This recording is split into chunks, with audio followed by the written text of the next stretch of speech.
Okay. Festus is running out of places to hide. Aloy? I just registered a huge energy surge back in the production chamber. Something big is happening. Here too. Everything's glowing. The machine that Festus was building. They must have finished it. It's powerful. Whatever it is. I'm almost done with the core repairs. Should we go to you? Maybe I can distract the machine if... No. Just stay where you are, okay? Handling the machine's my job. Okay. Be safe.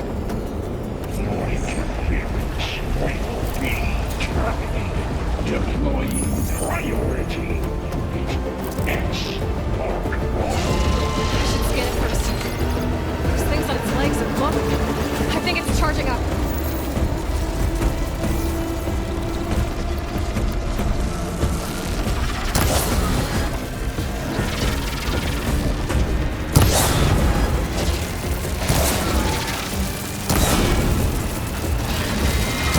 Finished charging. It's covered in plasma.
There should be one more note to override. Good. Stand by. I'm sending Hephaestus back to you.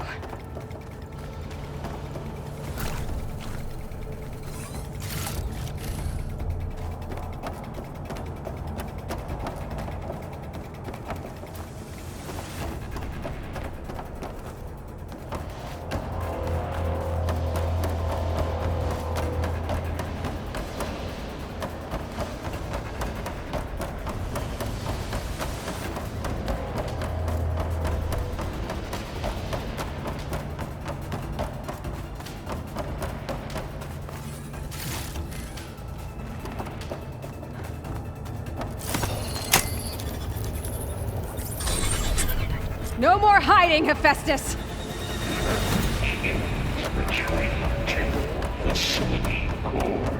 Got it! Hephaestus is back in the core! Make sure it stays there. I'm heading back. And then we can start the merge. Because of you, Beta. I'm glad you came along. And you, Varl. We couldn't have done any of this without you. Right back at you, Aloy.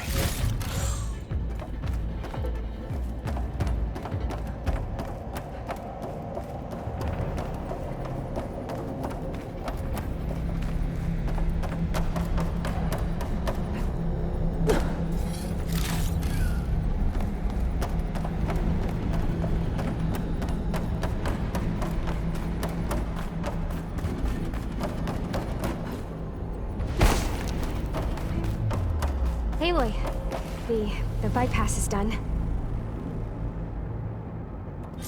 The core is stable. Hephaestus is 100% contained. And we better get started with the merge. It's all set up. Gaia, establish the link, please. Done.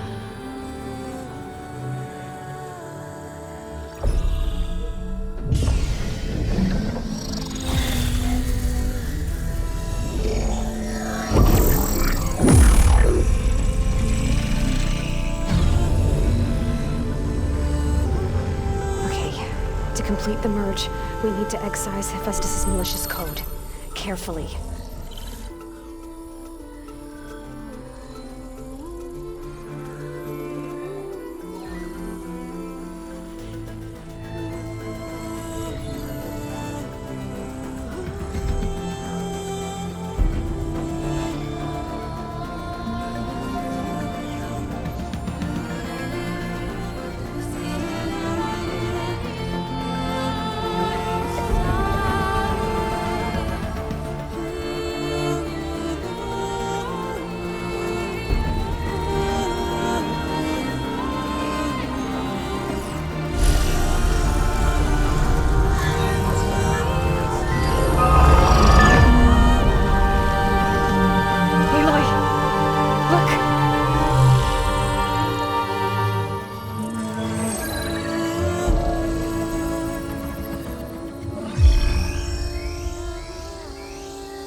Redundant copy.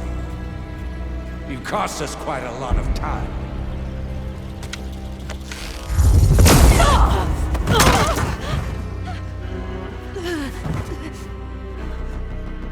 Eric, get Beta. And squash that bug while you're at it.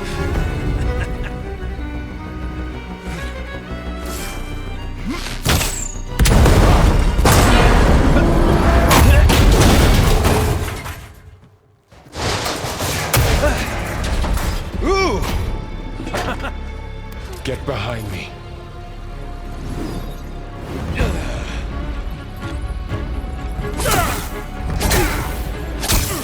Come on! Quit screwing around. Now we're having fun, right?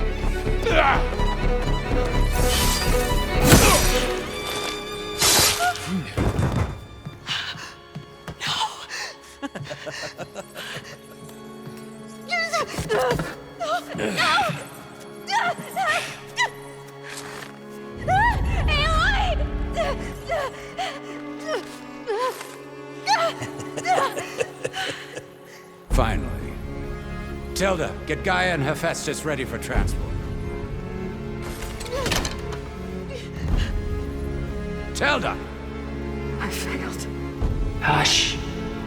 All is not lost. Tilda! What the hell are you doing? Stop her! I can't even see her!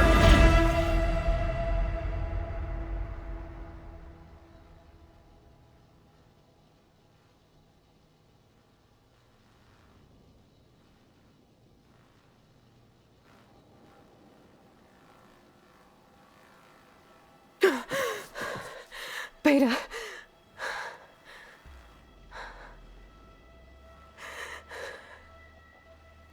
Varl.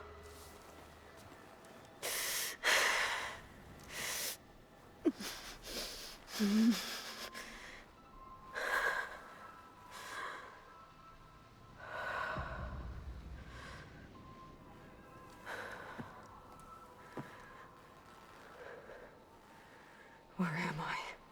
Ah, you're awake. You took quite a hit when Gerard attacked you. I imagine you must still be in a great deal of pain. I can assure you that we are safe. The others can't detect us here. You mean the other Zeniths? You must be Tilda. I wasn't sure if Beta would have told you about me. Where is she? Alive. And while she isn't where she wants to be, not in urgent danger. We must discuss how to get her back, of course, after you've shaken off the cobwebs. When you're ready, take the stairs down the hall and come see me. In the meantime, I'll make breakfast. Breakfast. Okay.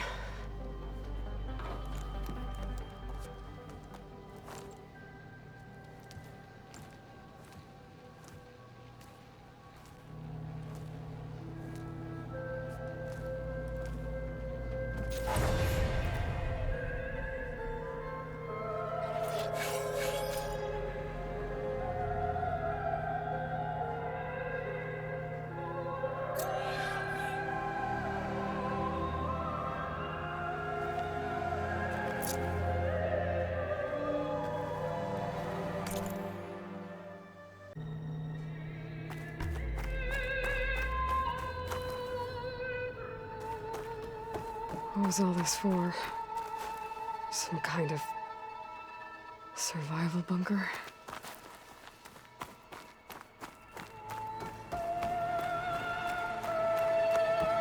What is this? Just a few favorites from my collection. Rescued and stored here just before I went off-world.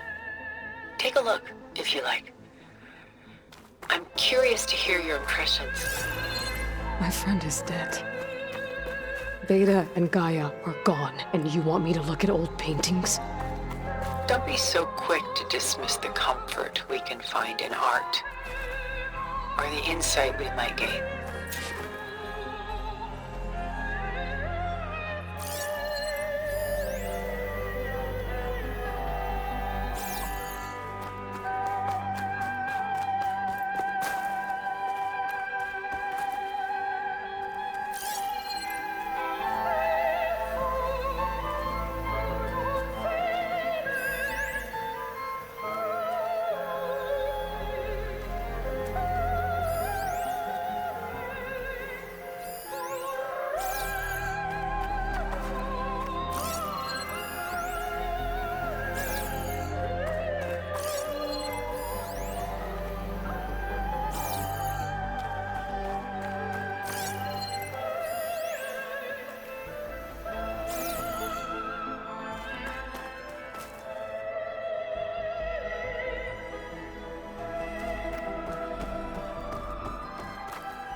Stunning, isn't it?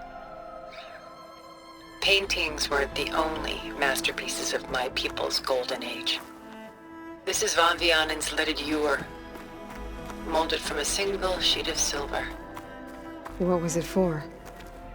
How like Elizabeth you are. Function over form. Its practical purpose was less important than its meaning. Von Vianen created it in honor of his late brother, who himself was a famous silversmith. A memorial. Yes. Such beauty from sorrow. My favorite pairing. On the left is Woman Reading a Letter by Vermeer, a true master. And on the right is a forgery. Woman Reading Music, which fooled experts into believing it was a priceless original. Early in my career, I became fascinated with such deceptions. Eventually, I developed scanning software that could detect fakes with unparalleled accuracy. Is that how you made enough money to buy your way onto the Odyssey? Oh no. I made my real fortune later. Selene and Endymion. She's the goddess of the moon, whereas he's a simple shepherd.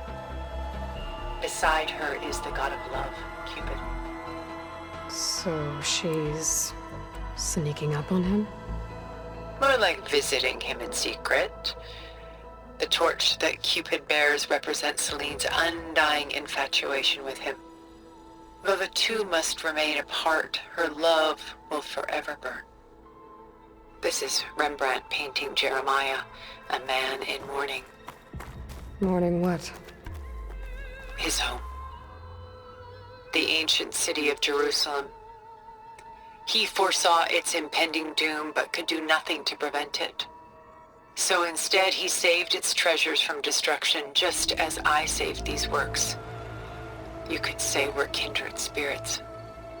A portrait of the painter, Rembrandt's son Titus, depicted in the habit of a monk. I don't get it. Why would someone like you, with infinite resources, care about this painting of a boy in a hood? It's not the image itself, but the feeling it conveys. The face is bright and defined, but his eyes are downcast, heavy with misfortune. And the background seems to swallow all light. The painting is infused with a sense of loss. I guess I understand how the painter feels. Rembrandt's The Night Watch, by far the most famous painting my homeland ever produced. It was commissioned to honor a militia made up of influential citizens. I guess you must have been an influential citizen. In my day. But not as influential as you've been in this new world. The Gust. By Willem van de Velde, the most famous of his many maritime paintings. A ship crossing into the unknown. I guess you're familiar with that. Indeed, which is why I appreciate this composition in particular. Though waves and wind threaten to destroy the ship, it perseveres, clinging to the light even as darkness closes in all around it. She's pulling out her own hair. Out of madness, out of grief. It's hard to watch her suffer. I should move on.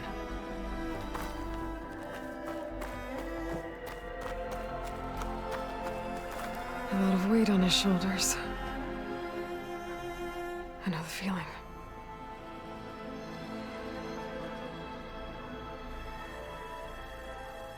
I should move on.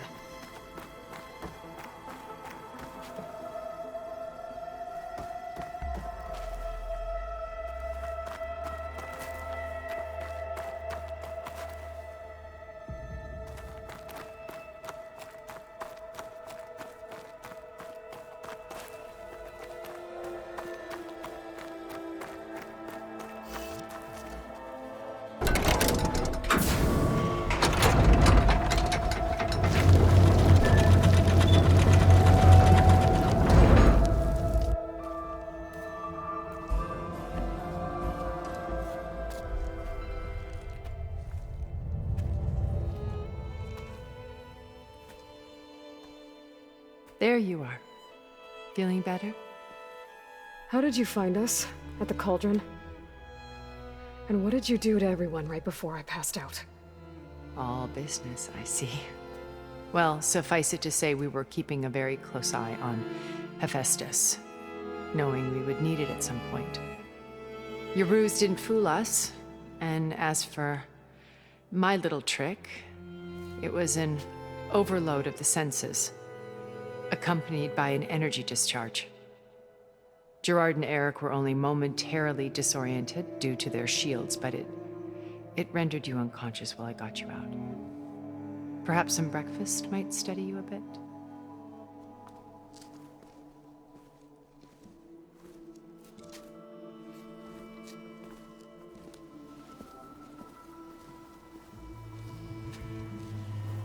This was your house.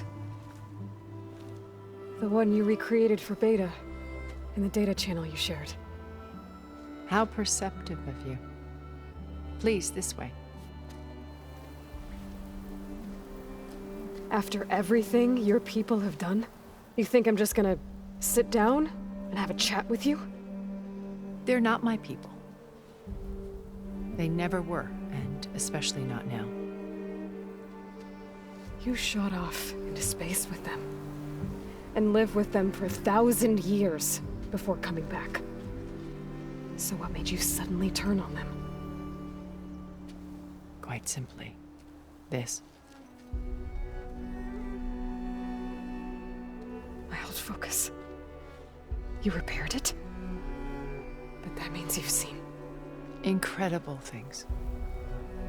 What you've accomplished in 2 decades of life.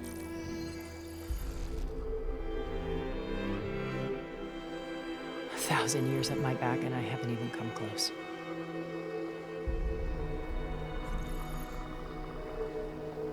I'm sorry if I invaded your privacy, but I had to. In order to understand.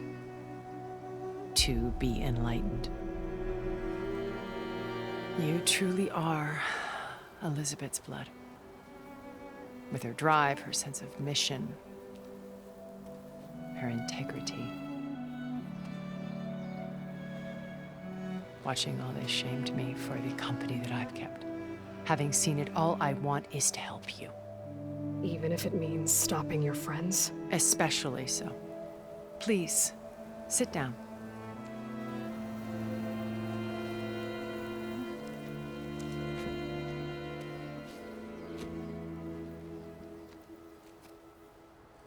There.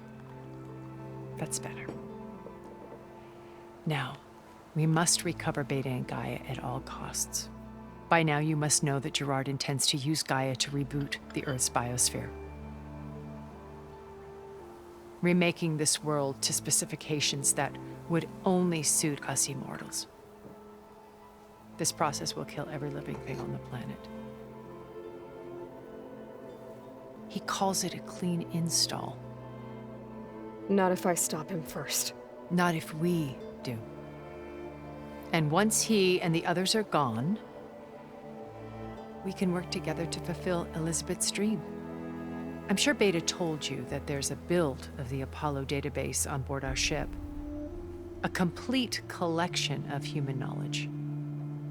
With that and Gaia, we could do everything Elizabeth wanted. Heal the biosphere, educate the people of this world, uplift them. Create the world she imagined. Let's not get ahead of ourselves. From what I've seen, your friends are invincible. I do wish you would stop calling them my friends. And they're not invincible. In fact, a friend of yours has found a way to defeat them. Silence. Oh, he's been a busy bee, building an army powerful enough to crash through Gerard's precious base. Regala and her rebels. Even now, she's preparing a final march on the Tenakth capital. When she wins, she'll have the entire tribe under her control. Hundreds of warriors and machines to throw at the base. She's been duped. They'll all perish, of course. But it should be enough to break Gerard's defenses and allow Silence to kill him. Along with all the others. Using the new weapon he's developed. Yes, he's found a way to circumvent our shields. Truly an exceptional man. He's planned for everything. Except you and me. You see, while his army is battering down Gerard's doors, you and I will sneak in through a back way. One that only I know about. While Silence and my friends are busy battling each other, we'll take back Beta and Gaia. I told you I want to help you. I mean it.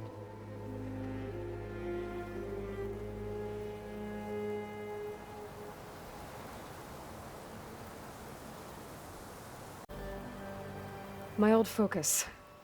How did you find it, let alone repair it?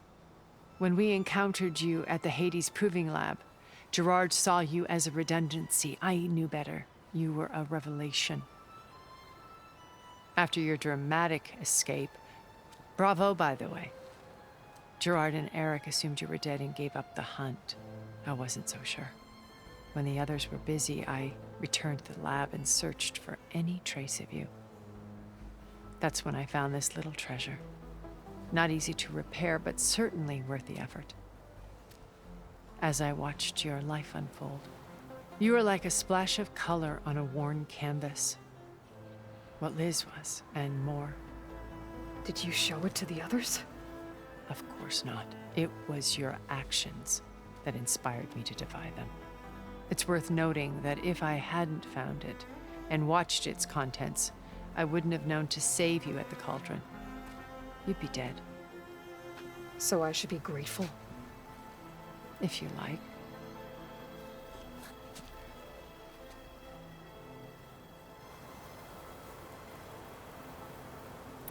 So you know all about me. What about you? What would you like to know? Well, start with your life on Earth. When I was 8, terrorists flooded my home city. Thousands drowned, my parents included. I was one of the few who survived. My guardian sent me to boarding school. Among my peers, I was the strange girl, the orphan to be avoided. All because of circumstances beyond my control. Oh. So we're a lot alike, huh? Aren't we? You were an outcast. But you didn't let that stop you from getting what you needed. Neither did I. I climbed my way out of desolation and used my wits to build a fortune. First, from the technical analysis of art and the detection of forgeries. Profitable expertise in those days. But as it turned out, the software I developed was even more useful for counterintelligence. From there, it was only a short step to gathering extremely valuable intelligence on my own. You were a spy? More like a service one could turn to for information. I had to remain anonymous, of course, to protect my privacy. But despite that anonymity, Far Zenith inevitably sought me out.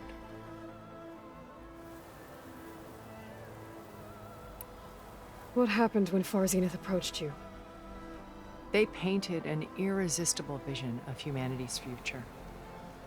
One where we need not fear illness or death, where we explored the furthest reaches of the stars and thrived. It was only later that I realized that they only intended to bequeath this future to the rich and powerful. By the time I finally figured it out, the walls were closing in, Pharaoh's machines were devouring the Earth. So I accepted Far Zenith's invitation to a berth on the Odyssey. I wanted Liz to come, but she had nobler plans, as you well know.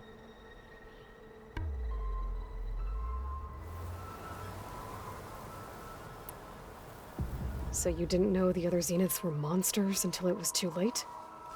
I knew some of them were, certainly. It wasn't until we were off-planet that I understood the true scope of their greed. I was grateful to simply be alive, but the others became obsessed with a kind of effortless immortality. They built a colony where machines serviced their every need, where any memory or fantasy could be endlessly savored in virtual reality. It wasn't life. It was stultifying, a pampered dream state. As the decades passed, I withdrew more and more, alone yet again, but this time with eons to consider my mistakes. Now finally, having met you, I feel like I have a second chance. To do what? Help you, of course. To fulfill Liz's dream, which isn't so different from Far Zenith's original vision. A better future for humanity.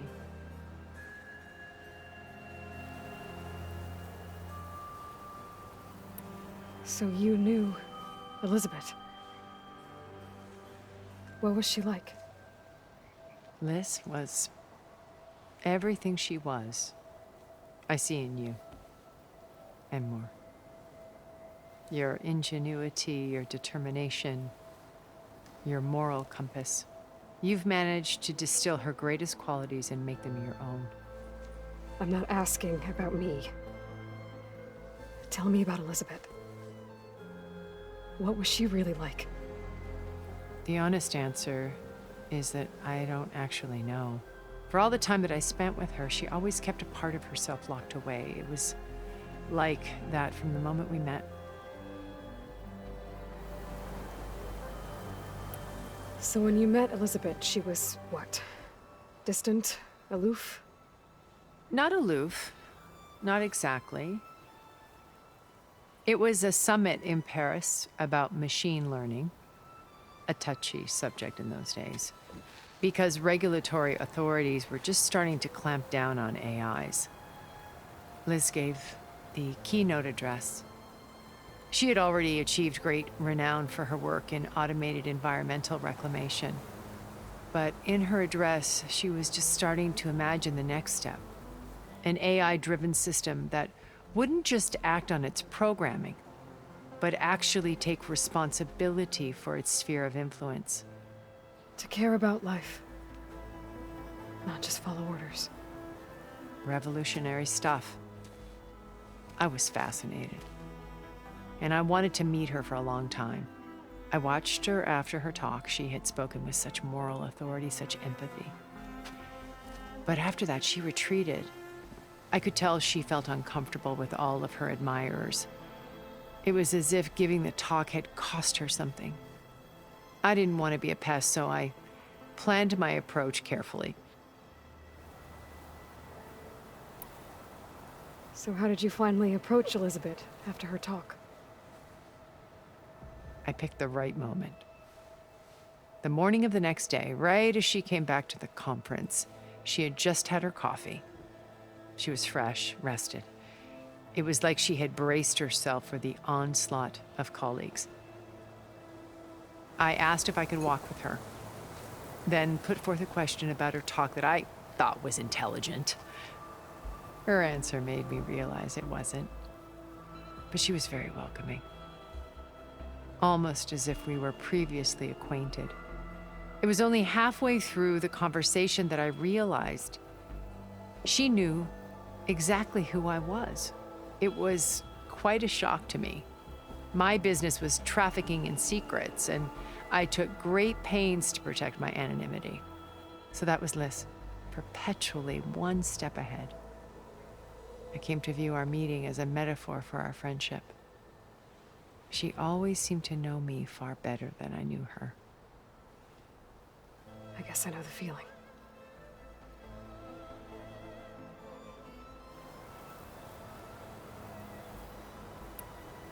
You said Beta is not in urgent danger, so what are the Zeniths doing to her? Putting her to work. Merging Hephaestus with Gaia. A difficult, time-consuming task, as I'm sure you know.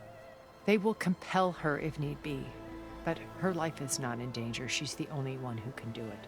Because you people made her to be nothing but a tool. Gerard's idea, not mine. They always viewed me with suspicion when I attempted any form of kindness towards her. That's why I created the data channel. A virtual place where we could speak in peace. So this channel you shared with Beta, none of the other Zeniths ever found out about it. Gerard believes he's the most cunning of all of us. Even after 1,000 years, he still can't imagine that I would outwit him. The channel allowed me to interact with Beta away from their mistrustful eyes. It offered us a chance to be ourselves. Until you cut off all contact. Yes, though it pained me. I was worried that our meetings would do her more harm than good. She felt like you tossed her aside. I was afraid the others would find out and punish her. She may not have had the comforts of friendship anymore, but at least I ensured she was safe. I know it seems harsh, but you must believe that her well-being has always been paramount to me. Why did you make the data channel look like this place? I built this house as a shelter to weather any storm. A safe place. Not just for me, but for the art stored below. Cultural artifacts of incalculable value. Truly some of the greatest achievements of human civilization. And you wanted Beta to see them? Yes. Her upbringing was so cold and technical. I thought if she could experience Vermeer and Rembrandt, it would bring something else into her life. A heritage every bit as valuable as the scientific and technical data being drummed into her. I'm sorry I had to cut off contact, but I'll never regret sharing this house with her. She needed its shelter even more than I did.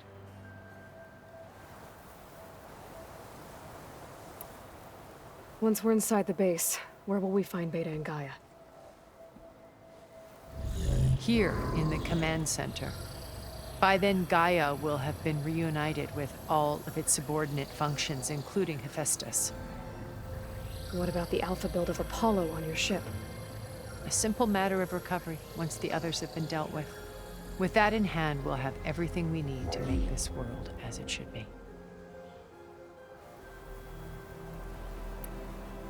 How do you know about Silence's plan? He isn't the only one adept at spyware. You hacked his focus? No, he's too careful for that. But his subordinates? Not so much. He gave additional focuses to the tribals he branded the Sons of Prometheus. By tapping them, I learned about most of his dealings. The distribution of override technology, the arming of Tanakh rebels, and the secret pact with Regala to attack Gerard's base. But how did he come up with a weapon that can take down your shields? That's the one thing I haven't been able to figure out, but however he did it, I'm quite certain it will work. With it and the Tanakh army, victory seems to be within his grasp. Such a shame he'll be disappointed.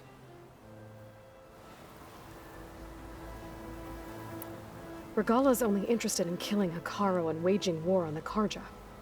What does she have to gain by attacking Zenith? It's the price she must pay for her war. Without the ability to override machines, her little rebellion would have languished in the desert. So she trades with the Sons of Prometheus. Machines to help her overthrow Hekarro. In exchange for an assault on the base. Pride has deluded her into thinking she can actually survive such a battle.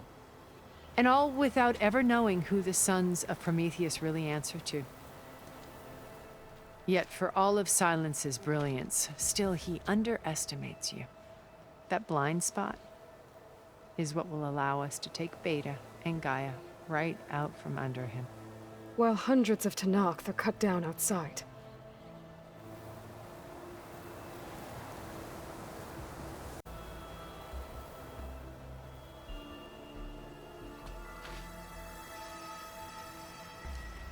First Varl. Now Hekarro and the Tanakh.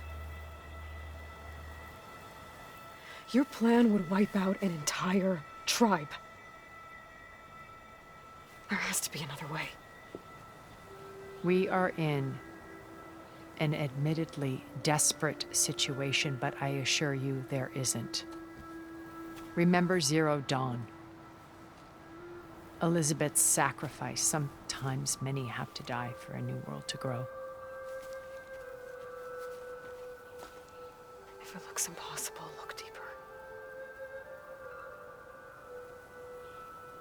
Wait.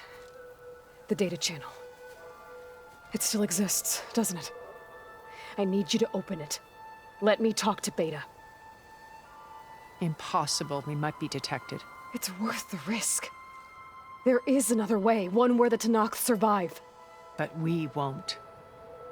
If the others... If you want to help, open it.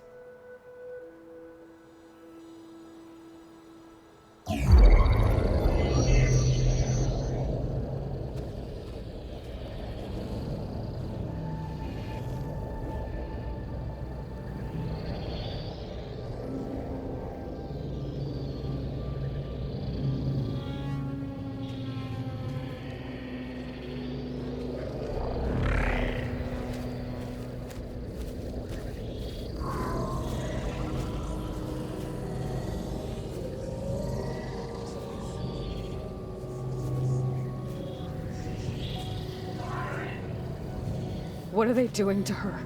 Virtual reality dissociation.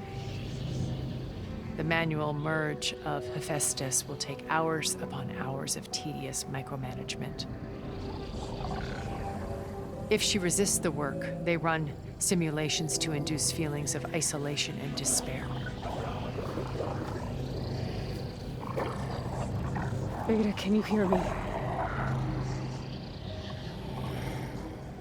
You're alive. They're watching me. I can't hold up this extra projection for long. You should have killed me. No. No, look at me. I'm coming for you. I promise. Okay? I just need you to hold out a little while longer and work on the merge.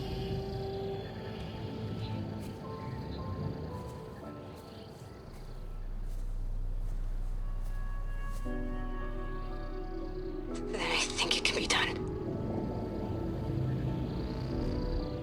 I'll contact again when it's time. Can you hold on? As long as I know you're coming for me, I can endure anything.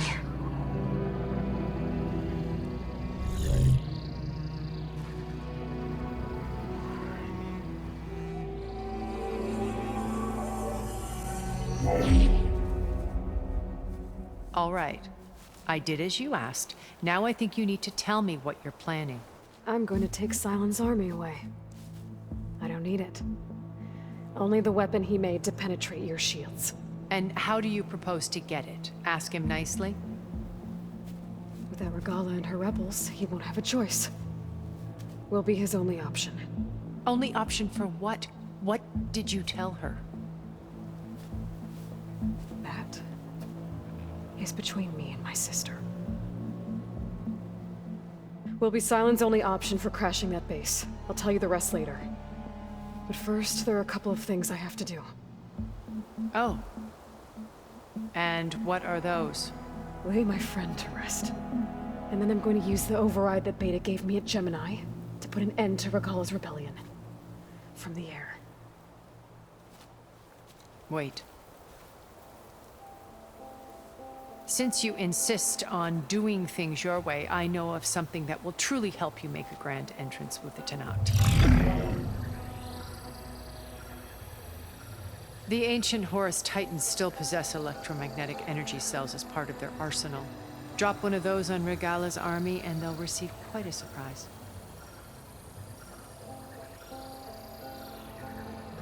So go, do what you must. I'll come to your base if you manage to bring silence to the table. Not if. When.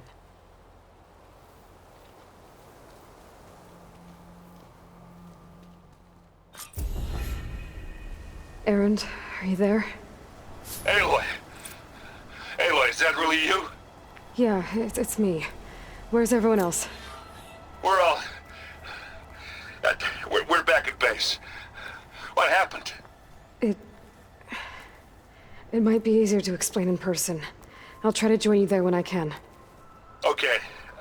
We'll wait here for you. It's good to hear your voice, Aloy.